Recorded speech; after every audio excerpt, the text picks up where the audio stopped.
ওনার কারণেই তো আপনি একটা রাত্র পাইলেন, যেই রাত্রটা 83 বৎসরের আবাদত আপনার হাতে উঠায়া দেয়। ওনার উম্মত না হইলে আপনি কোত্থেকে পাইতেন 83 বৎসর? আমি তো 83 বৎসর বললাম, মাদ্রাসার পোলাপান তো আরো বেশি বলবে। ওরা বলবে 83 বৎসরের ভিতরে তো আবার 83টা লাইলাতুল কদর আছে, তো আবার 83টা বছর। আবার যদি ওরা বলে যে ওটির ভিতরে তো আবার 83টা করে লাইলাতুল কদর আছে, যেটাকে ওদের ভাষায় বলে তাসালসুল, এরকম গুনতে গেলে তো আল্লাহর কথাই সত্য হবে বেগায়ের হিসাব। এক সময় যায় তুমি সংখ্যা হারায় ফেলবে, তোমার কাছে সংখ্যা থাকবে না যে আমি কত দিব। এটা কার কারণে পেলেন? আপনি যে মেম্বরে বই বলেন খায়রে উম্মা, আমরা সর্বশ্রেষ্ঠ উম্মত, কার কারণে পেয়েছেন? আপনি যে মেম্বরে বসেই বলেন আমাদেরকে আল্লাহ পাঠাইছে উখরিজাত, এটা কার কারণে পেলেন? আপনি যে মেম্বরে বই বলেন নবীওয়ালা কাম, কার কারণে পেলেন? তা'মুরুনা বিল মারুফ ওয়া তানহাউনা আনিল মুনকার, এই দায়িত্বটা আপনি কার কারণে পেলেন? এটা তো আপনার দায়িত্ব ছিল না, এটা তো নবীদের দায়িত্ব ছিল, নির্বাচিত মানুষগুলোর দায়িত্ব ছিল। আপনাকে কার কারণে দিছে?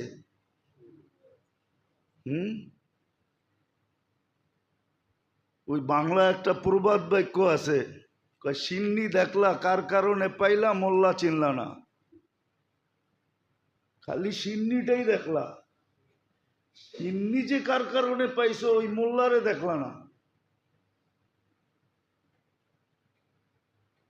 কার কারণে আপনি পাইলেন বলেন? এরকম দেখাইলে তো 1000ও দেখানো যায়। আপনি যে একটা নাম পাইলেন হাম্মাদুন, এই উম্মতের আরেকটা নাম আছে, খায়রে উম্মত না খালি, এই উম্মতের নাম হলো হাম্মাদুন, যাদের প্রশংসায় সমস্ত নবী রসুল উম্মত সৃষ্টি, যাদের প্রশংসায় পঞ্চমুখ ছিল এবং আছে এবং থাকবে। কিয়ামতের মাঠে এই উম্মতকে দেখা নবীরা জিজ্ঞেস করবে এরা কারা? এদের আলো টালো দেখলে তো আমাদের সাথে মিল লাগে না, এরা কারা? উঠান রিয়াজুস সালিহিন লেখা আছে, কিতাবে আছে, এরা কারা? তো ফেরেশতা পরিচয় করায় দিবে যে তোমরা তো চিনো না, এটা উম্মতে মুহাম্মাদি। হাম্মাদুন আমাদের পরিচয়, প্রশংসাকৃত, যাদের প্রশংসা সব জায়গায় ছিল। এই জন্য তো কোরআন বলে মাসালুহুম ফিত তাওরাত ওয়া মাসালুহুম ফিল ইনজিল, এদের আলোচনা তৌরাতেও আছে, ইনজিলও আছে, জবুরও আছে, কোরআনে তো আছেই আছে। কার কারণে পাইলেন আপনি? আরেকটা নামও আছে উম্মাতুম মারহুমা, এই উম্মত দয়াকৃত উম্মত, গুনার নিয়ত করলেও সওয়াব পায়, গুনার নিয়ত করলো গুনাহ করলো না একটা সওয়াব পাবে। করছে কি এসের নিয়ত, তারপরে কি করছে, করে নাই, তাইলেও সওয়াব পাবে। দয়াকৃত উম্মত, কার কারণে পেলেন আপনি? আরে বলেন না কার কারণে?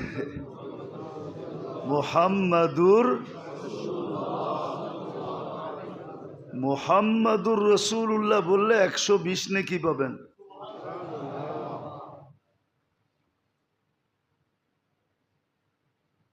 ওনার কোনো হক নাই, যার কারণে সব পাইলেন। কোরআন উঠাইলে তো দেখা যায় অন্য অন্য উম্মতের গুনাহ আল্লাহ বেশি দিন শোন নাই, এক পর্যায়ে এসে ধ্বংস করে দিছেন, নাইলে একটা সিল মেরা দিছেন। ডেলি পড়েন 32 বার গায়রিল মাগদুবি আলাইহিম ওয়ালাদ-দাল্লিন, সিল মারা না? কি সিল না এটা? মাদ্রাসার ছেলেরা কি বলে সিল না? কাকে সিল মারছে? খ্রিস্টান আর ইহুদির উপরে কি মেরা দিছে? গায়রিল মাগদুব ওয়াদ-দাল, দুটা সিল। অথচ এই উম্মত তো গুনাহ করে, নাফরমানি করে, সিল তো মারেন নাই, কোনো সিল মেরা দেন নাই,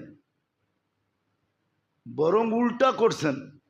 উল্টা কোন উম্মতকে আল্লাহ, কোন উম্মতের নাফরমানকে রাতের 3 ভাগের 1 ভাগ অতিবাহিত হওয়ার পরে আল্লাহ ডাকেন নাই, কিন্তু এই উম্মতকে ডেলি ডাকে,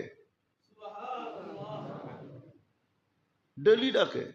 হাদিসের শব্দ বুখারীতে আছে, বুখারী শরীফে আছে, সিয়াসত্তার প্রত্যেক কিতাবে আছে। হাল মিম মুস্তাগফির ফাগফির আলা, গ্যারান্টি দিয়া ডাকতেছে। এতটুক না যে মাপ চাইতে আসো, ইচ্ছা হইলে করবো নাইলে করবো না, এটা না, বলেও দিতেছে মাপ চাইতে আসো, মাপ করে দিমু। আরবির সাথে কোনো সম্পর্ক নাই তো, খালি ইংরাজি বলে সারাদিন। খালি কি বলে? ইংরাজি বলে। দেখেন মাঝে মাঝে আমরা দেখি তো হাসিও লাগে। আর আগের মতো তো পরিবেশ নাই, তাইলে হয়তো বলা যেত। আমার ছোটবেলার কাহিনী মনে আছে, চিটাং যাইতেছিলাম, হাটহাজারি পড়তাম তো ট্রেনে যেতে হইতো, তখন দাউদকান্দি ব্রিজ হয় নাই, কেননা বাসে গেলে 2টা ফেরি পড়তো, একটা মেঘনা একটা দাউদকান্দি। কি যে জুলুম ছিল ওটা মনে উঠলো এখন। যেমন পদ্মা ব্রিজ হওয়ার আগে স্পিরিট বোর্ডে কি যে জুলুম ছিল, টাকা দিয়ে পার হইতে হইতো, মনে হইতো ও আমারে ফিরি নিয়ে যেতেছে। ও বাপবঙ্গি এরকম দেখাইতো যে ফিরি নিয়ে যায়, অথচ টাকা দিয়ে পার হইতেছে।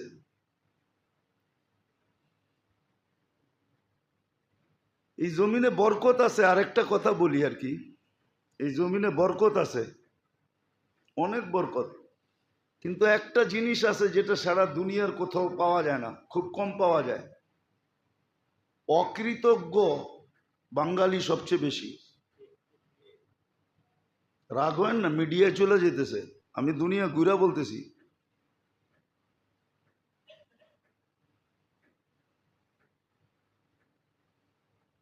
নাহলে দোকানদার কখনো কাস্টমাররে ধমকাইতে পারে না। অধিকাংশ দোকানে যাবেন, একটু ভিড় যেখানে, আপনি একটু তাড়াহুড়া করলে দেখবেন আপনারে ধমকাইতেছে। আল্লাহ যে ওর দোকানে কাস্টমার নিয়ে আসছে, নাহলে ওর মতো দোকান তো আরো বাংলাদেশে কয়েক হাজার আছে না নাই?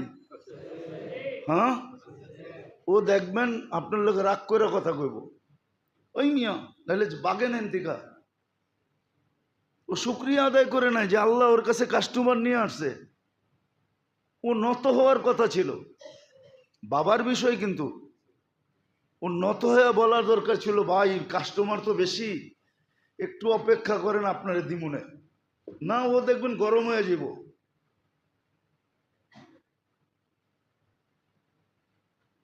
বরকত এখানে অনেক বেশি, কিন্তু এখানের মানুষ নাশুকরা খুব বেশি, অকৃতজ্ঞ, কৃতজ্ঞতা স্বীকার করতে চায় না। তো যেটা বলতেছিলাম, পরিবেশ তো নাই। চিটাং যেতেছিলাম ট্রেনে, তো আমার সামনে একজন বসা ছিল, ছোট ছিলাম, দাড়ির মোছ ওঠে নাই তখনও, তো খালি একটু পর পরই ইংরাজি কয়। মানে হুজুর পাইছে না, আরো মাদ্রাসার ছাত্র জোলাইতেছে, জোলান বোঝেন তো, ঢাকায় শব্দ। তা আমি একটু পরে আরবি শুরু করছি, তখন আরবি ভালো পারতাম, এখনো পারি। তখন যখন আরবি শুরু করছি, কয় হুজুর বুঝি তো না, বাংলায় কইতে পারেন না? আমি কি এতক্ষণ ভাল লাগে নাই? একটা ভাষাই তো জানেন, এটা বলা শুরু করছেন, আমি তো আরো 4টা জানি। ফার্সি জানি, হিন্দি জানি, উর্দু জানি, বাংলা জানি, আরবি জানি। তো পরে কয় হুজুর মনে কিছু নিয়েন না। তো দেখবেন মাঝে মাঝে ইংরাজি কয়। হুজুর দেখলে আরো বেশি কয়, ঠিক না? মনে করে নলা একটা পাইছি, যা কইতে পারি, ঠিক না? নলা বোঝেন তো? এটা কিন্তু ঢাকায় শব্দ আর কি। ঢাকার বাইরের মানুষ নলা বুঝবেন না, ওটা পুরান ঢাকার মানুষ বুঝবো নলা কারে কয়। তো যেটা বুঝাইতেছিলাম ভালো মতে বোঝেন, কাজে দিব। যার কারণে এত কিছু পাইলেন, কটা গণামু আমি আপনাদেরকে? যার কারণে সদয় দৃষ্টিতে দেখলে হজের সোয়াব পাওয়া যায়, হজের সোয়াব। যে হজ করছে ওরে জিজ্ঞাসা করেন হজে কষ্ট কত। আর শুধু হজের সোয়াব না, মকবুল হজের সোয়াব। আর যে 7 লাখ খরচ করে হজ করে আইসে, ও বলতে পারবো না আমারটা কবুল হয়েছে কি হয় নাই। যার কারণে সদয় দৃষ্টিতে আপনি কবুল হজের সোয়াব পাইতেছেন। আজকে ওনার নাম সামনে আসলে আপনি দুরূদ পড়েন না। দুঃখে বলতেছি, কিন্তু অনেক দিন ধরে আমি দেখতেছি এটা, সব মজলিসেই দেখি, শুধু আপনারা না। বাংলাদেশে যত মজলিসে যাই, প্রতিদিনই তো 2-3টায় যাওয়া হয়, সব মজলিসে দেখি।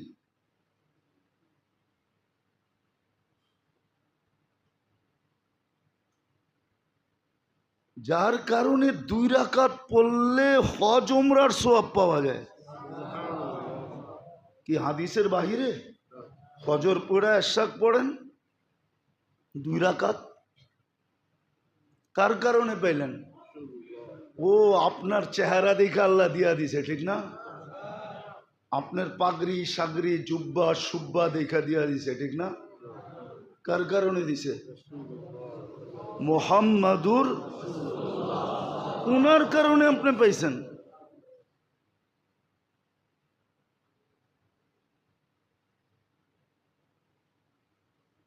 যার কারণে যুবক সেজদায় গেলে আল্লাহ ওই যুবককে নিয়ে গৌরব করে, ওনার নামেরই দুরূদ পড়ে না।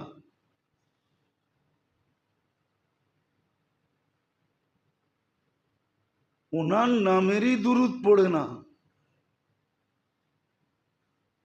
আরে আপনি না পড়লে না পড়েন, তাতে কি আসে যায়? কেননা কোরআনের একটা আয়াতের ভিতরে প্রশ্ন করা যায়, প্রশ্ন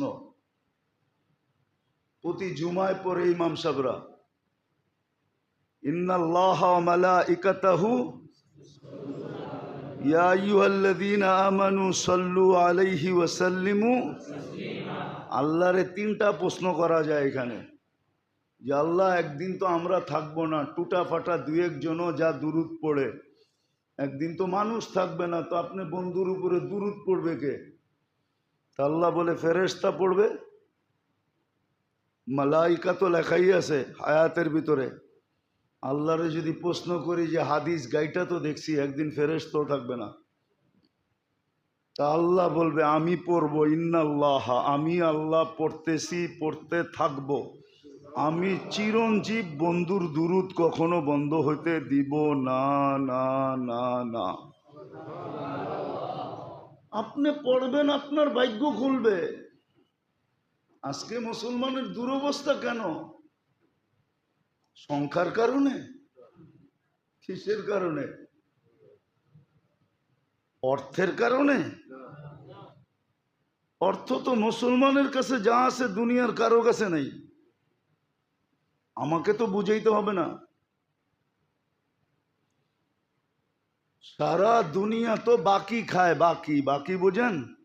নগদ কেউ খায় না, কি খায়?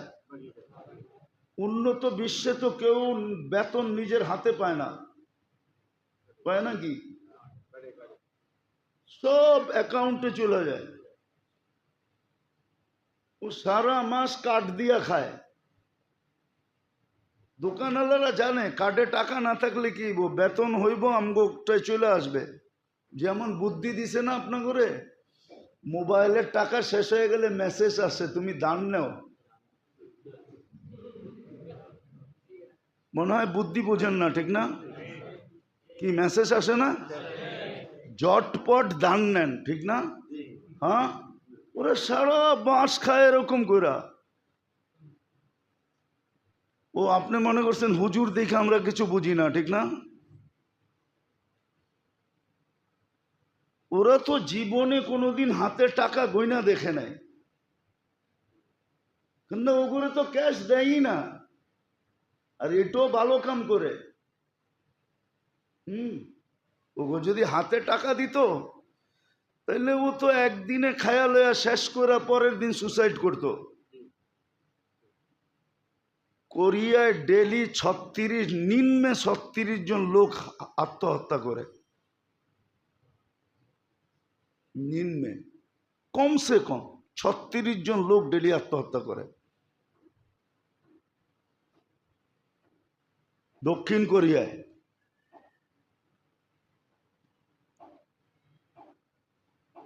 তো অর্থ তো আমাদেরকে কম দেয় না, ঠিক না? হ্যাঁ, কম দিছে। হ্যাঁ, অর্থ তো কম দেয় না। দুনিয়ার 70% অর্থ দিছে। কোন জিনিসটা কম দিছে? কোন জিনিসটা আল্লাহ কম দিছে? সব দিছে।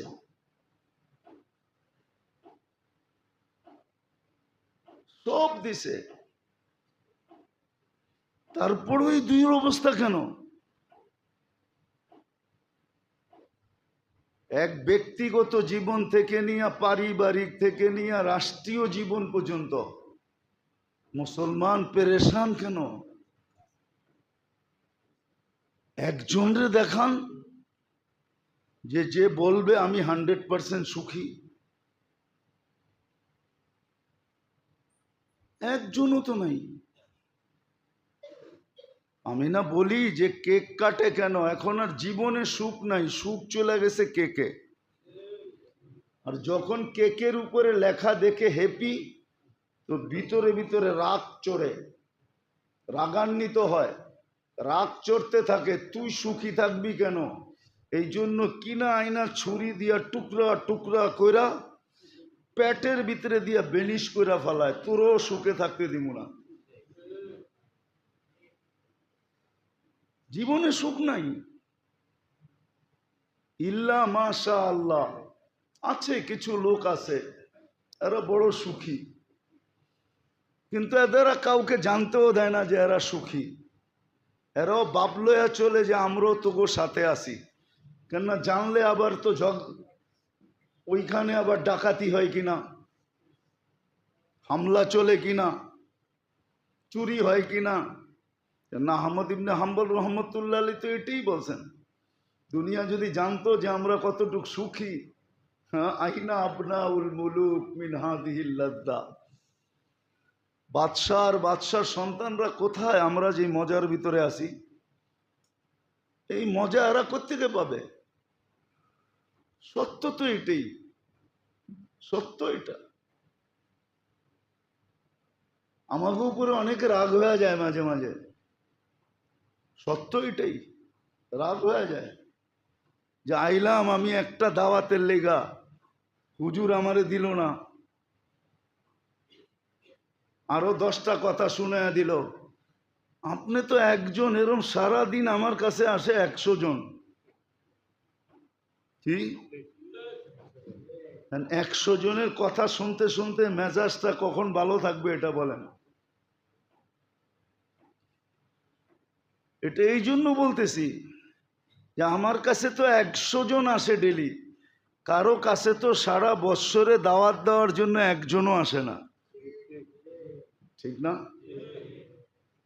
এরকমই সুখ আছে, কিছু লোকের কাছে সুখ আছে, কিছু ঘরে সুখ আছে, কিছু পরিবারে সুখ আছে, কিছু জীবনে সুখ আছে, কিন্তু আমরা জানি না। ওরাও চলে এরম বাবলয়া যে অগঘরেও সুখ নাই। তো মুসলমানের দুরবস্থার কারণ এটাই। একটা কথা ভালো মতে বোঝেন, এটাই সত্য, নাইলে সাহাবী রসুল বলতো না লা তারা কাল উয়ুন, আল্লাহ আপনাকে চোখে দেখা যায় না, আপনাকে চোখে দেখা যায় না, ওয়ালা ইয়াসিফু কাল ওয়াসিফুন, বর্ণনা দিয়ে শেষ করা যায় না, ধ্যান ধারণায় আনা যায় না। আপনি তো ওয়ারাউল ওয়ারা।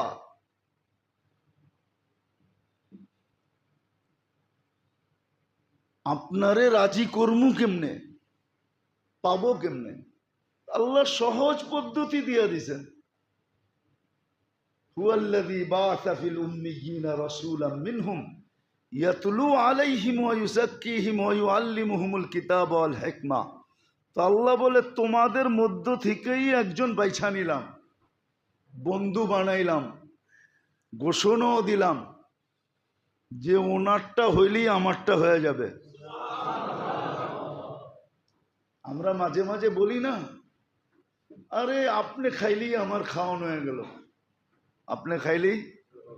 হ্যাঁ, মা বাবা বলে মাঝে মাঝে, পাড়া প্রতিবেশীও বলে, আরে আমার ঘরে দাওয়াত দিলে আর কি, না দিলে কি, আমার পোলা পান্ডিরে দাওয়াত দিলেই তো ওরা খাইলেই আমগো খাওয়া হয়ে যাব, আমগো তো বয়সেই গেছে, আমগো কি আর। হ্যাঁ, আমার সন্তান যে মুহাম্মদুর রাসূলুল্লাহ সাল্লাল্লাহু আলাইহি ইসলামের নাম শুনলো আর দুরূদ পড়লো না, আর কৃপণ তো জান্নাতে যাবে না। জান্নাতের গেটে লেখাই আছে লা ইয়াদখুলুহা সুহ, কৃপণ এইখানে ঢুকবে না, এটা কৃপণের জায়গা না। আমাদের সমাজটা জানি কেমন হয়ে গেছে, নিজেকে দিনদার ভাবে, দিনদারি চালচলনেও চলে। এই জন্য বললে একজনও কয়জন হাত উঠাইতে পারবেন জানি না, যে ডেলি শুক্রবারে আমি 200 বার দুরূদ পড়ি।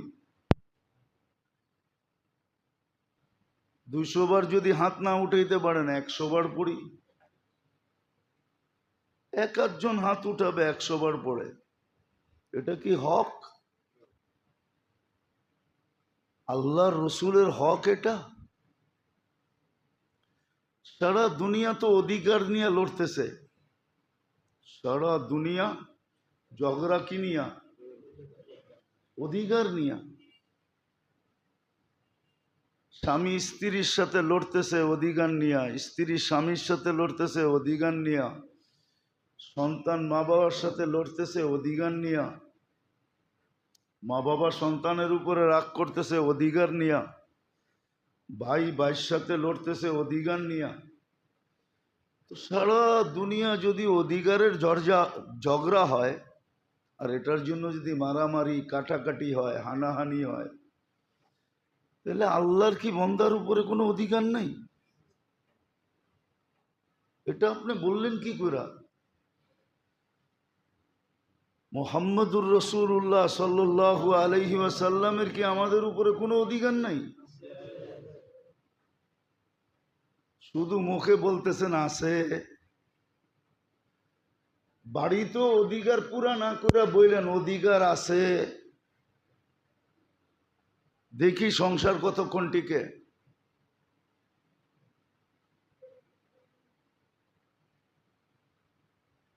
আল্লাহর কোনো অধিকার কি আমাদের উপরে নাই? 24 ঘন্টা ভোগ করি আল্লাহরটা, জীবিত রাখলেন উনি, সুস্থ রাখলেন উনি, সুরক্ষা করেন উনি, লালন পালন 24 ঘন্টা করেন উনি। শুধু এতটুক আল্লাহ করে দেখাক না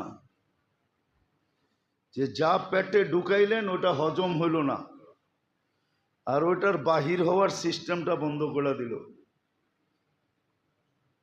দেখেন তো 3 বেলা খাওয়া বাইর করতে কয় টাকা লাগে? যান না হাসপাতালে, 3 বেলা যে খাইলেন ওটা বাইর করতে কয় টাকা লাগে? যান হাসপাতালে।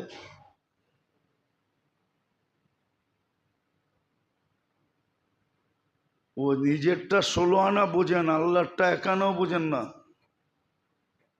নিজেরটা 16 আনা বুঝি, আল্লাহ রসুলেরটা 1 আনাও বুঝি না।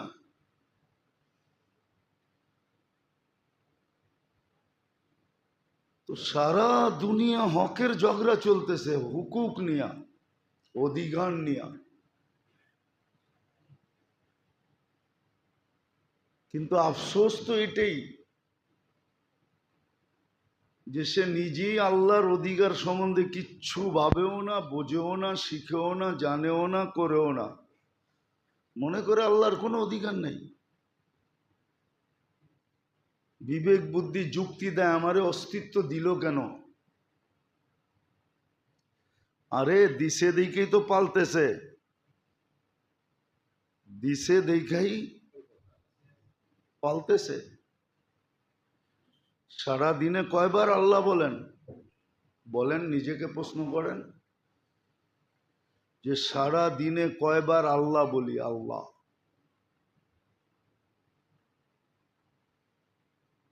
তসবি দিয়ে গইনা তো 100 বার ডেলি আল্লাহ বলে, এরকম লোকের সংখ্যা খুব কম যে ডেলি 100 বার আল্লাহ বলে। আল্লাহ 100 বার তো আল্লাহ বলে না, আল্লাহকেও ডাকে না 100 বার। যে নিরিবিলি বৈশা বা চলতে ফিরতে উঠতে বসতে কর্মের ফাঁকে, অথচ হুকুম তো ছিল ফাইদা ফারাগতা ফানসাব, এটা তো আল্লাহর হুকুম। মাদ্রাসায় যারা পড়ে ওরা বলুক এটা আমরের সিগানা, ফাইদা ফারাগতা ফানসাব, ও তো কোরআনের শব্দ। ফানসাব আমর না? আমর না, আমর। কি কয় মাদ্রাসাওয়ালারা? আল্লাহ তো কর্মর সময় চায় নাই, বলছে ইদা ফারাগতা, কর্মের থেকে যখন সুযোগ পাইলা, ফানসাব, তখন তুমি আমাকে স্মরণ করো। আমরা এটা মাইনা নিব যে তুমি কর্মের সময়ও করছো, বেনিফিট এটা হবে। কর্মের সময়টাও তুমি আমাকে স্মরণ করছো, আমরা এটা মেনে নিব। অথচ কর্মের সময় তো জিকির করতে বলে নাই। কোরআন বলতেছে ইদা ফারাগতা,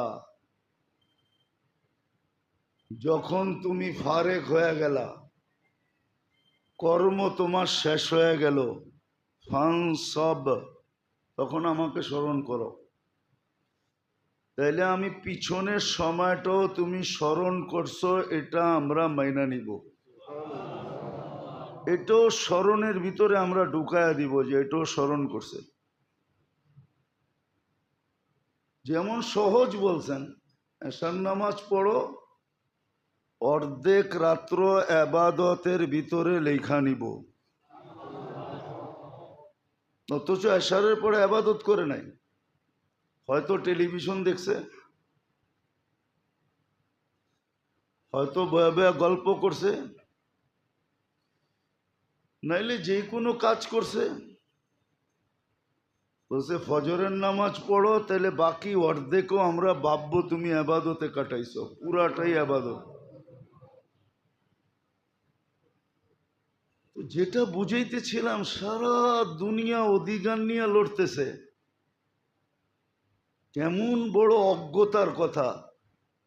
এটাকে অজ্ঞই বলা চলে। যদি অজ্ঞ ছাড়া আরো কোনো শব্দ থাকতো বাংলায়, আরবিতে আছে, উর্দুতে আছে,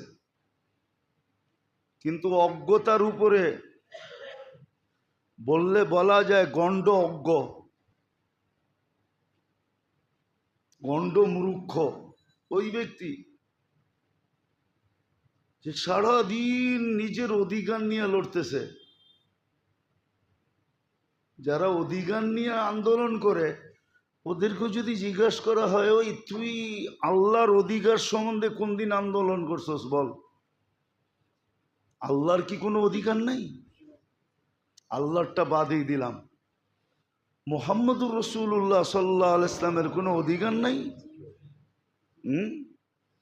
যে আপনাকে এক রাত্র 83 বৎসর আইনা দিল।